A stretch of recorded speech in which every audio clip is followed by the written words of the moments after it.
के champions trophy में Indian team जो है वो जर्सी पर पाकिस्तान लिखा होगा तो वो नहीं पहनेगी and all that we spoke about it, क्योंकि भारतीय मीडिया में बहुत इसकी बात हो रही थी। तो अब उसकी क्लैरिफिकेशन आ गई है और भारतीय क्रिकेट बोर्ड ने अपने ही मीडिया में आने वाली खबरों की तरदीद कर दी है। और भारतीय क्रिकेट बोर्ड के सेक्रेटरी जो हैं उनका कहना है कि वो आईसीसी कवानीन की पाबंदी करेंगे। और इससे पहले आपको याद है जो कल हमने बताया था कि मीडिया में बड़ी रिपोर्टें आ रही थी कि जी पाकिस्तान लिखा होगा तो ऑफिशियल लोगो है और है तो सही, लेकिन हम नहीं पहनेंगे एंड ऑल दैट, सनसनी के साथ इधर से उधर वॉक करते हुए खबरें देते हैं, म्यूजिक ब्लेरेंगे वो। तो हमने कहा वाकई शायद ना पहने, तो हमने भी बात कर दी, बट अब वो कह रहे हैं कि नहीं हम तो पहनेंगे। आईसीसी ने चैंपियंस ट्रॉफी का ऑफिशियल प्रोमो भी रिलीज कर दिया है, सो वो भी हमने आपको दिखाई दिया। अब 19 फरवरी से इंशाल्लाह ये मैदान सजेगा पाकिस्तान में। 9 मार्च। चलो ये तो हो गया ना, वरना हम सोच रहे थे कि एक और वो जैसे होता है ना कि फटा पड़ जाएगा। नहीं, इस बात पे कोई फटा नहीं पड़ेगा, वो माने बैठे हैं इसको। लेकिन स्क्वाड के ऐलान के लिए अब ज्यादा दिन नहीं रह गए हैं और शायकीन क्रिकेट को भी चैंपियंस स्क्वाड का इंतजार है। क्रिकेट माहिरीन इस पर जोर दे रहे हैं कि सऊद शकील की टीम में शमूलियत वक्त का तकाजा है। साइम अयूब के लिए चैंपियंस ट्रॉफी खेलना अब मुश्किल लग रहा है। साबिक कप्तान शाहिद खान आफरीदी को भी यही लग रहा है कि साइम अभी खेलने की पोजीशन में नहीं है। उन्होंने साइम को मुकम्मल फिट होकर ही वापस मैदान में आने का मशवरा दिया है। ये मशवरा तो हम भी उन्हें काफी हम तो दे ही रहे हैं कि मतलब ये कोई छोटी मोटी चीज नहीं है, मतलब it's a fracture, it takes weeks and even if when you feel that you are okay, इतनी स्ट्रेनुअस किस्म की आप चीज में नहीं जा सकते वापस, it will take a while. तो ऐसी बातें भी बाय द वे हो रही हैं कि बाबर आजम का रोल जो है वो बदलना पड़ेगा। तो दिस इज़ ऑल्सो ये गर्दिश में है। और बाज़ क्रिकेट माहिरीन की राय है कि T20 में ओपनिंग करने का तजुर्बा रखने वाले बाबर आजम वनडे में भी ओपनर का किरदार निभा सकते हैं। लेट्स सी ये सब हो सकता है या नहीं हो सकता, क्या हमारा लाइनअप कौन किस नंबर पर आएगा या आना चाहिए, ये हम सब बातें करते हैं। कल हमने सिकंदर को लिया था और उन्होंने हमें पूरा अपना लाइनअप लिख के समझाया था। आज हम राशिद भाई को ज़हमत देंगे, साबिक कप्तान हैं राशिद लतीफ़ हमारे साथ मौजूद हैं। थैंक यू राशिद भाई। राशिद भाई आप बताइएगा, बातें तो फिर आपको पता है जितने मुँह उतनी बातें होती हैं। बड़ा टूर्नामेंट है, प्रोमो भी आ गया है, फाइनली होने जा रहा है, लेकिन अब वक्त कम है हमारे लिए कि हम स्क्वाड का डिसाइड कर लें, ऐलान करते हैं। What should be the ideal group of people जो हमारी टीम में होने चाहिए? तकरीबन वही प्लेयर्स हैं और वेट हम कर रहे हैं कि सबसे मुश्किल जो मरहला होता है वो ओपनिंग का होता है। साइम अयूब फिट नहीं है, अब्दुल्ला शफीक फॉर्म में नहीं है, फखर को हमने खिलाया नहीं, इमाम को हमने ड्रॉप कर दिया था, 4 ओपनर्स ये हो गए, एक भी खेला हुआ नहीं है, मतलब टाइम के अलावा कोई भी। अब इनमें से 2 खेलने हैं। अब देखिए फखर तो आ ही जाएंगे वापस, तो आ ही रहे हैं, आ जाएंगे, लेकिन किस माइंड स्टेट ऑफ माइंड से आएंगे वो एक देखना होगा। या बात सुनने में आ रही है शान मसूद अच्छी फॉर्म में लग रहे हैं, अभी 1 सेंचुरी की है, वनडे डिफरेंट है, लेकिन उनका लिस्ट ए का रिकॉर्ड अगर देखा जाए बेहतर है। हसीबुल्ला एक और कंटेंडर है जो कि खेले नहीं है ज्यादा, लेकिन लेफ्ट हैंडर बैट्समैन है, विकेट कीपिंग भी कर लेते हैं, उनका भी अच्छा स्कोप भी है, अच्छे प्लेयर हैं वो। ये 5 लोगों में से साइम अयूब को आउट होते हुए लगते हैं, जो कि पाकिस्तान के लिए शायद बुरी खबर है।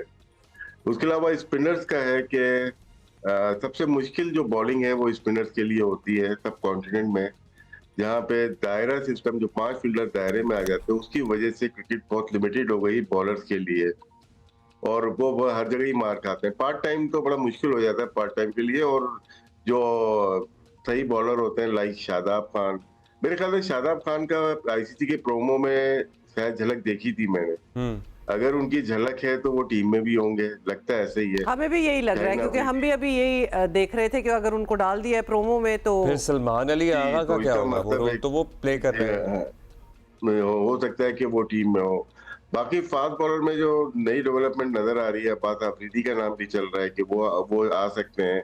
मोहम्मद वसीम जूनियर ने अच्छा परफॉर्म किया था वर्ल्ड कप में, जब तमाम हमारे हथियार जाया हो गए थे, जिसमें शाहीन आफरीदी थे, हारिस रऊफ थे, बिल्कुल फारिग नजर आ रहे थे, वहां पे एक बॉलर उठा था, वो था मोहम्मद वसीम जूनियर। लेकिन काफी अरसे तो वो भी नजर नहीं आ रहे सीन पे कि वो फिट है नहीं है, खेल रहे हैं नहीं खेल रहे। तो बहुत सारे प्लेयर्स की जो सिलेक्शन है वो उनकी फिटनेस पे मशरूत है। राशिद भाई आपने जिस तरह कहा है कि वो नहीं नजर आ रहे काफी अरसे से, क्यों नहीं नजर आ रहे? मतलब अगर इनको जिनको डालना था टीम में उनको एक रिफ्रेशर नहीं हो जाना चाहिए था अब तक? कभी कभार जब बोर्ड चेंज हो जाता है, सिलेक्शन कमेटी या हेड कोच चेंज हो जाता है, तो माइंडसेट भी चेंज होता है, तो कुछ प्लेयर नजरअंदाज हो जाते हैं और कर दिए जाते हैं। तो हमने काफी इन्वेस्टमेंट की थी वनडे में और T20 में मोहम्मद वसीम जूनियर पे, लेकिन वो उसके बाद से नजर नहीं आ रहे। तो इसी तरह से और भी प्लेयर्स थे कि एक दौर था कि फहीम अशरफ का था कि और मोहम्मद नवाज का, कि वो करें ना करें बाहर नहीं होते थे, वो दूसरा माइंडसेट था। अब दूसरा आ गया है कि अगर हम लेके आते हैं किसी को, ताहिर तैयब खेलते हैं, इरफान खान न्याजी खेलते हैं, उनका क्या है, क्या नंबर है, तो वो डिसाइड नहीं कर पा रहे।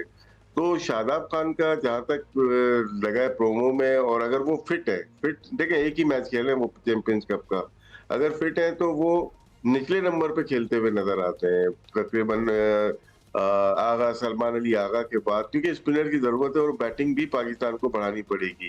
क्योंकि हमारे यहाँ होता क्या है कि ऊपर से आउट हुए तो निचले नंबर पे रन होते हैं, रिजवान करते हुए नजर आएंगे आपको, सलमान अली आगा या कामरान गुलाम हो गए, ताहिर तैयब हो गए, उससे नीचे जो लोअर ऑर्डर है उनके ऊपर बड़ी जिम्मेदारियां हैं। 50 ओवर खेलना जरा सा मुश्किल। अच्छा, वैसे क्या होता है मुझे बताइएगा राशिद भाई, अब जाहिर है विकेटें बनाना तो आईसीसी की सवाबदीद होगा, उनके अपने हाथ में होगा, लेकिन हमारा कितना किरदार हो सकता है? हमने इंडिया में जो वर्ल्ड कप हुआ था देखा था कि उन्होंने ज़रा कुछ इस तरह से मामलात रखे थे कि उनको फ़ायदा हो रहा था, काफ़ी फेवर हो रहा था। देखिए रूल के मुताबिक ना पिच जैसे बहुत ज्यादा टर्निंग है तो वहाँ रन कम बनते हैं, लेकिन 5 फील्डर दायरे में थोड़ी सी flat pitch, 2 ball new ball, तो हार्ड बॉल होती है, 25-25 ओवर चलती है, तो आप इसमें 50 रन ऐड कर लें प्रीवियस जो लॉस थे उसके लिहाज से, तो 300 रन पाकिस्तान में बनने चाहिए मेरे ख्याल से। लाहौर का कह नहीं सकते क्योंकि बहुत ज्यादा काम वहां पे हुआ है, ग्राउंड की क्या कंडीशन है, पिचेस की क्या कंडीशन है उसका मुझे इल्म नहीं है, क्योंकि अच्छा ग्राउंड रखने के लिए, अच्छी पिचेस रखने के लिए उस पे मैचेस होना जरूरी है। लाइट्स ऑन हो गई हैं बाय द वे, हम विजुअल्स देख रहे हैं अभी भी। जी, कज़ाफी स्टेडियम पे अभी तक मैचेस नहीं हुए, अभी हमारे ट्रायंगुलर होगी वहां पे अगर मैचेस होते हैं तो उनकी पिचेस का पता होगा। पिंडी और कराची की पिचेस तो बहुत अच्छी होती हैं, बैटिंग पिचेस होती है, मेरे ख्याल से अच्छी पिचेस होनी चाहिए। दुबई जो मेन वेन्यू है हमारे लिए भी और इंडिया के लिए, इंडिया सारे मैचेस वहाँ खेल रहा है, वहाँ की हमेशा थोड़ी सी फरवरी मार्च में अच्छी पिचेस होती हैं, वेदर की वजह से बहुत ड्राई नहीं होती और वहाँ पे स्पिनर कम काम आते हैं। हाँ, बना लें वो अलग चीज है। स्पिनर्स की राशिद भाई आप बात कर रहे हैं, तो स्पेशलिस्ट स्पिनर्स कितने होने चाहिए इस सारे लाइनअप में? मतलब हम शादाब का जिक्र कर रहे हैं, सलमान अली आगा की बात कर रहे हैं, but what should be the formation? देखिए 2 तो लाजमी हैं, 2 आपके रेगुलर स्पिनर्स होने चाहिए, जिसमें मैं अबरार को बोलता हूँ, सुफियान मुकीम को कहते हैं, या अगर बाई फोर्स आते हैं शादाब की, क्योंकि खेले हुए नहीं है इस वजह से, क्योंकि नाम चल रहा है इसीलिए मैं उनका भी नाम ले रहा हूँ। सलमान अली आगा ऑलरेडी मौजूद है हमारे पास, वो 3 स्पिनर इनफ है, फिर 3 फास्ट बॉलर हमारे हैं जिसमें हारिस से लाजमी खेलते हैं, नसीम शाह और शाहीन शाह आफरीदी नजर आते हैं। 3-3 का कॉम्बिनेशन और एक जाहिर सी बात है एक बैट्समैन हो जाएगा, तो कॉम्बिनेशन एक विकेट कीपर के साथ पाकिस्तान की टीम अच्छी बनती हुई नजर आ रही है, लेकिन अपने आप को थोड़ा अटैकिंग मोड में लेके आना पड़ेगा पाकिस्तान क्रिकेट। ये नॉकआउट, ये मतलब आईसीसी का इवेंट है, ये बायलैटरल नहीं है, ये ऑस्ट्रेलिया की सीरीज नहीं है या साउथ अफ्रीका, वहां हमें अच्छी प्रैक्टिस मिल गई है, लेकिन अटैकिंग क्रिकेट ऊपर से ही करना पड़ेगा। हमारे पास फखर जमान और ताइम अय्यूब 2 ऐसे ओपनर नजर आते हैं जिनका 80+ का स्ट्राइक रेट पावर प्ले में 1 से 10 ओवर तक है। उसके बाद जितने बैटर्स हैं वो अपने, अगर हम फेज वाइज जाते हैं 11 से 20 ओवर, 21 से 30 ओवर, 31 से 40 ओवर, 41 से 50 ओवर, बहुत खास स्ट्राइक रेट नहीं है हमारा, हम normal ball to ball, run to run खेलते हैं, जो कि मेरे ख्याल से यहाँ पे अपना माइंडसेट चेंज करना पड़ेगा। स्पेशली बाबर आजम और मोहम्मद रिजवान 2 ऐसे प्लेयर हैं बहुत सीनियर हैं, फखर जमान आ जाते हैं, उनकी पनिशमेंट हुई नहीं हुई मुझे नहीं पता, क्योंकि जो ट्रीटमेंट फखर जमान के साथ हुआ है मेरे ख्याल से बहुत ज्यादती की है, अपने मुल्क के साथ ज्यादती की। फखर जमान का नुकसान नहीं किया इन लोगों ने, इसने अपने मुल्क का नुकसान किया एक अच्छे प्लेयर को बाहर करके। अच्छा, सैटरडे से आपको बताया हमारा दूसरा टेस्ट शुरू होने वाला है, anything that we should keep in mind for this one? भूल गए थे हम लोग तो चैंपियन ट्रॉफी में, याद कराने के लिए आप लोगों को। बिल्कुल सेम टीम से जाना चाहिए, और वेस्ट इंडीज पता नहीं कब खेलेगी, नहीं पता चल रहा, वो खेलने आए नहीं आए मुझे नहीं आइडिया हो रहा। जैसे एक जमाने में चलता था ना कि नामालूम अफराद तो ये टीम भी नामालूम अफराद के ऊपर आई हुई है और नहीं पता चल रहा क्या हो रहा है। या तो टाइमिंग ऐसी है कि हमारे लिए बहुत ज्यादा इंपॉर्टेंस नहीं है इस सीरीज के लिए, क्योंकि राशिद भाई वैसे ये आपने बात सही की है, क्योंकि इंटरेस्ट भी जैसे कि अभी हमने खुद ही कह दिया कि भूल भी गए थे, तो इंटरेस्ट भी थोड़ा सा लो है। देखें, टेस्ट मैच की एक वैल्यू है, उसको हम नजरअंदाज नहीं कर सकते, लेकिन टाइमिंग ऐसी है कि हम कज़ाफी स्टेडियम की फुटेज देख लें, right. या टीम बना लें, या चैंपियंस ट्रॉफी की देखो, फिर ट्रायंगुलर भी हो रही, बहुत सारी चीजें हमारी रिलेटेड है वनडे क्रिकेट के ऊपर, तो इस वजह से शायद बहुत ज्यादा तवज्जो लोग नहीं दे रहे टेस्ट मैच को। That's right. Or actually you can tell that by the people in the stadium which are like non-ignorant. मुझे तो बड़ी हो रही थी। बहुत शुक्रिया राशिद भाई। मुझे बड़ा अफसोस हो रहा था देख के कि लोग क्यों नहीं आ रहे, जो लास्ट था बिल्कुल खाली पड़ा हुआ था। People should have been there perhaps, या फिर वही वाली बात है ना, अभी इंटरेस्टेड नहीं है, अभी everything is you know you are gearing up for the champions trophy.